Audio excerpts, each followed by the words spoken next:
శ్రీమాత్రే నమః. కలియుగ వైకుంఠమైన తిరుమలలో ఆనంద నిలయవాసునికి జరిగే సప్తవాహన సేవల గురించి తెలుసుకుందాం. ప్రతి సంవత్సరం రథసప్తమి రోజు స్వామివారికి 7 వాహనాలపై వాహన సేవ జరుపుతారు. మాఘమాసం సూర్యారాధనకి ఎంతో ప్రాముఖ్యం. అందులోనూ రథసప్తమి రోజు సూర్యదేవుణ్ణి ఆరాధన చేయడం ఎంతో విశేషకరం. అటువంటి సూర్యుడిని వాహనంగా చేసుకొని శ్రీ మలయప్ప స్వామివారు రథసప్తమి రోజు ఉదయం సూర్యప్రభ వాహనంపై స్వామివారు మాడవీధులలో వస్తారు. ప్రతి సంవత్సరం స్వామివారికి బ్రహ్మోత్సవాలు జరుపుతారు. బ్రహ్మోత్సవాల భాగంగా స్వామివారు ఉదయం ఒక వాహనంలోనూ మరియు రాత్రి ఒక వాహనంలోనూ భక్తులకు దర్శనమిస్తారు. కానీ రథసప్తమి రోజు స్వామివారు 7 వాహనాల్లో దర్శనమిస్తారు. మొదటగా సూర్యప్రభ వాహనం, ఆపై చిన్నశేష వాహనం, ఆ తరువాత స్వామివారికి ఎంతో ఇష్టకరమైన గరుడ వాహనం, ఆ తరువాత హనుమంత వాహనం. హనుమంత వాహనం ముగిసిన తరువాత చక్రతాళ్వార్కు చక్రస్థాన మహోత్సవం జరుగుతుంది. చక్రస్థానం ముగిసిన తరువాత స్వామివారు అమ్మవార్లతో కలిసి కల్పవృక్ష వాహనం మరియు ఆ తరువాత సర్వభూపాల వాహనంపై భక్తులకు దర్శనమిస్తారు. ఇంకా ఆఖరిగా చంద్రప్రభ వాహనంతో రథసప్తమి ఉత్సవాలు ముగుస్తాయి. భక్త సందోహం నడుమ గోవింద నామస్మరణతో స్వామివారి వాహన సేవ చూడటకు ఎంతో ఆనందదాయకంగా ఉంటుంది. తిరుమల కొండపైన స్వామివారి నామస్మరణ మారుమోగుతూ ఉంటుంది. బ్రహ్మోత్సవాలలో 10 రోజులు కొండపై ఉండి స్వామివారిని దర్శించడం అందరికీ వీలు కాదు. కాబట్టి రథసప్తమి రోజు స్వామివారి 7 వాహన సేవలను వీక్షించి ప్రజలు ధన్యులవుతారు. ప్రతి వాహనం మొదలయ్యే ముందు ఒక వెహికల్ మాడవీధులలో నీళ్లను పోస్తూ వెళ్తుంది. ఆపై మాడవీధులను శుభ్రంగా శుభ్రపరుస్తారు. ఇక మొదటగా గజేంద్రులు మరియు గుర్రాలు మరియు ఎద్దులు ముందుగా సాగగా, ఆపై బ్రహ్మోత్సవాలకు ఏమాత్రం తగ్గకుండా వివిధ నృత్యాలు మరియు సంగీతాలు, కోలాటాల నడుమ స్వామివారు వెంచేపవుతారు. ఇక తిరుమల బ్రహ్మోత్సవాలలో అతి ముఖ్యంగా గరుడ సేవ రోజు ఎక్కడి నుంచి వస్తుందో తెలియదు, కానీ ఒక గ్రద్ద వచ్చి స్వామివారి వాహన సేవ జరుగుతున్నప్పుడు స్వామివారి ఆనంద నిలయం చుట్టూ దర్శనమిచ్చి ఆపై అదృశ్యమవుతుంది. ఇది ప్రతి గరుడ సేవకు కంపల్సరిగా జరుగుతుంది. ఇప్పుడు జనవరి 25వ తేదీ వచ్చిన రథసప్తమి ఆదివారంతో కూడినది. ఆదివారం సూర్యునికి ఎంతో ప్రీతికరమైన రోజు. ఆ రోజు స్వామిని ఆరాధించడం ఎంతో ముఖ్యకరం. రథసప్తమి రోజు వీలు లేని వారు మాఘమాసాల్లో ఏ ఆదివారమైనా సూర్యనారాయణుని పూజించవచ్చు.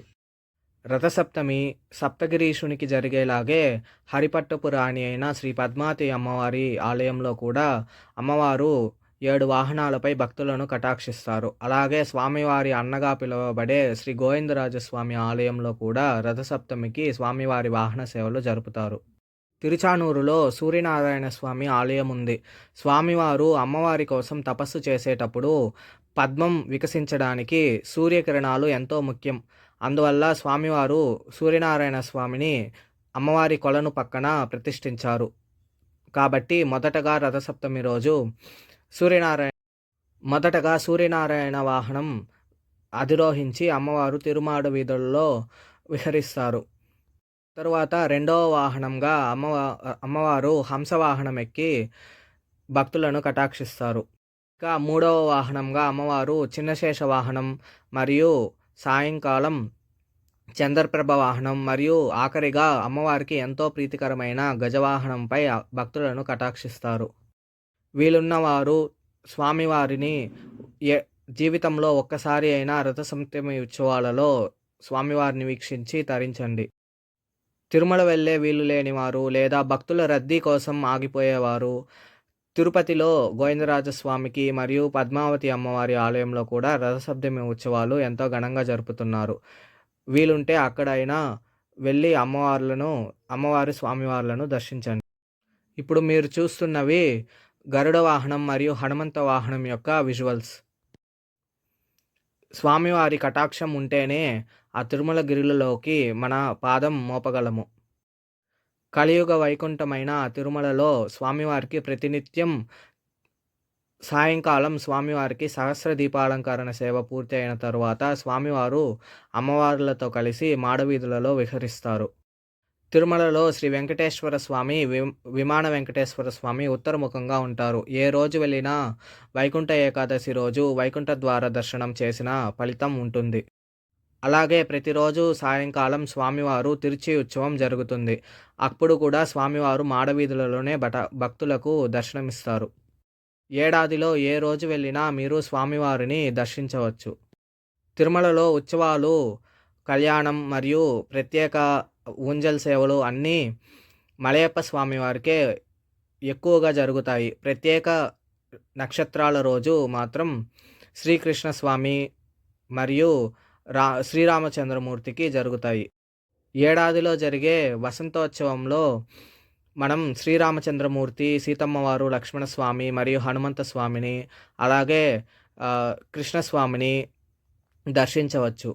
ఇక వసంతోత్సవాలలో మలయప్ప స్వామి వారికి, ఇక రాముల వారికి, ఆ తర్వాత కృష్ణస్వామి వారికి 3వ రోజు అత్యంత వైభవంగా తిరుమంజనం జరిపిన తరువాత ముగ్గురు మూర్తులు మాడవీధులలో ఒకేసారి తిరుచి ఉత్సవం జరుగుతుంది. 2026వ సంవత్సరం మార్చి ఆఖరి లేదు ఏప్రిల్ మొదట వారంలో ఈ వసంతోత్సవం ఉంటుంది. వసంతోత్సవానికి టికెట్స్ ఆన్లైన్లో విడుదల చేయబడుతుంది. టికెట్స్ ఆల్రెడీ ముగిసిపోయాయి. ఆ సమయంలో తిరుమలగిరిలో ఉన్నవారు సాయంకాలం స్వామివారి తిరుచి ఉత్సవాన్ని వీక్షించండి. అలాగే ప్రతి సంవత్సరం వచ్చే నాగుల చవితి రోజు స్వామివారికి పెద్ద శేషవాహనం జరుగుతుంది. ఇక ప్రతి పౌర్ణమికి శ్రీ మలయప్ప స్వామివారు గరుడ వాహనాన్ని అధిరోహించి భక్తులకు దర్శనమిస్తారు. ఇక ఏడాదిలో ఒకసారి శ్రీ ఉగ్ర శ్రీనివాసమూర్తిని మనం దర్శించగలము. స్వామివారికి నిత్యోత్సవాలు, వారోత్సవాలు, మాసోత్సవాలు, సంవత్సరోత్సవాలు, పుష్కరోత్సవాలు అంటూ ఎంతో వైభవంగా ఉత్సవాలను టీటీడీ ఎంతో సక్సెస్ఫుల్గా జరుపుతుంది. ఆ ఉత్సవాలను ప్రతి మానవుడు దర్శించేలాగా స్వామివారు కటాక్షంతో ఎస్వీబీసీ ఎంతో సక్సెస్ఫుల్గా స్వామివారి సేవలన్నిటినీ మనకు అందజేస్తుంది. ఇప్పుడు మీరు చూస్తున్నది చక్రతాళ్వార్ స్వామి ఆనంద నిలయం నుండి తిరుమాడ వీధి ఉత్సవంలో పాల్గొని ఆపై స్వామివారి పుష్కరిణి దగ్గరకు చేరి స్వామివారికి చక్రస్థాన మహోత్సవం జరుపుతారు. ఆ తరువాత కల్పవృక్ష వాహనం మరియు సాయంకాలం సర్వభూపాల వాహనం, అలాగే రాత్రి చంద్రప్రభ వాహనం జరుగుతుంది. అలాగే తిరుచానూరులో కూడా అమ్మవారికి గజవాహన సేవ నెలలో ఒకసారి జరుపుతారు. ఇవేవి వీలు లేని వారు సూర్య భగవానుని వారి ఇంట్లో కూడా ఆరాధన చేయొచ్చు. ఆ విధానానికి వస్తే ముందుగా తెల్లవారుజామునే లేచి స్నానం ఆచరించి సూర్యకిరణాలు పడేటట్టుగా మన ఇంటి బయట వైపు ఉన్న చోటులో స్వామివారికి ఒక రథం ముగ్గు వేసి ఒక చక్రం ఉండేటట్టు రథం ముగ్గు వేయాలి. ఆ తర్వాత స్వామివారిని విగ్రహం ఉంటే విగ్రహం పెట్టి ఆరాధన చేయొచ్చు. విగ్రహం లేకపోతే ఒక ఆకుపై చందనంతో సూర్యనారాయణమూర్తిని వేసి ఆపై చిక్కుడు కాయలతో ఒక రథంలాగా తయారు చేసి స్వామివారిని అందులో పెట్టి స్వామివారికి బెల్లం ప్రసాదం చేసి నైవేద్యం చేయాలి. వీలున్నవారు ఆవు పిడకలు ఉపయోగించి స్వామివారికి ఆరు బయటే నైవేద్యం వండి స్వామివారికి సమర్పిస్తారు. వీలు లేని వారు ఇంట్లో కూడా చేసి స్వామివారి ఆరాధనను పూర్తి చేయవచ్చు. సూర్యనారాయణ స్వామి ప్రసాదం వండుటకు గరిట ఉపయోగించకుండా చెరుకు గడలతో స్వామివారి ప్రసాదం వండుతారు. సూర్యదేవుని ఆరాధన ఎంతో విశేషమైన ఫలితాన్ని ఇస్తుంది. అలాగే మాఘమాసం మొత్తం సూర్యునికి ఎంతో ఇష్టమైన ఆదిత్య హృదయాన్ని పారాయణ చేయడం వలన స్వామివారి పూర్తి కటాక్షం పొందవచ్చు. ఇక ఈ ఏడాది స్వామివారి కటాక్షంతో గరుడ వాహనం, హనుమంత వాహనం, అలాగే చక్రతాళ్వారి వారి దర్శనం, అలాగే స్వామివారు అమ్మవారులతో కలిసి వచ్చిన కల్పవృక్ష వాహనాన్ని దర్శింపజేశారు. ఆ తరువాత స్వామివారి కటాక్షంతో హరిపట్టపురి అయిన శ్రీ పద్మావతి అమ్మవారి ఆలయంలో జరిగిన గజవాహనాన్ని దర్శించాము. రథసప్తమి రోజు వీలు లేని వారు స్వామివారికి ఏటా బ్రహ్మోత్సవాలు ఎంతో ఘనంగా జరుపుతారు. అలాగే శ్రీ పద్మావతి అమ్మవారికి కూడా బ్రహ్మోత్సవాలు వైభవంగా జరుగుతాయి. ఆ సమయంలో మీ తిరుమల యాత్ర ప్లాన్ చేసుకుంటే స్వామి అమ్మవార్ల దర్శనాన్ని వీక్షించవచ్చు.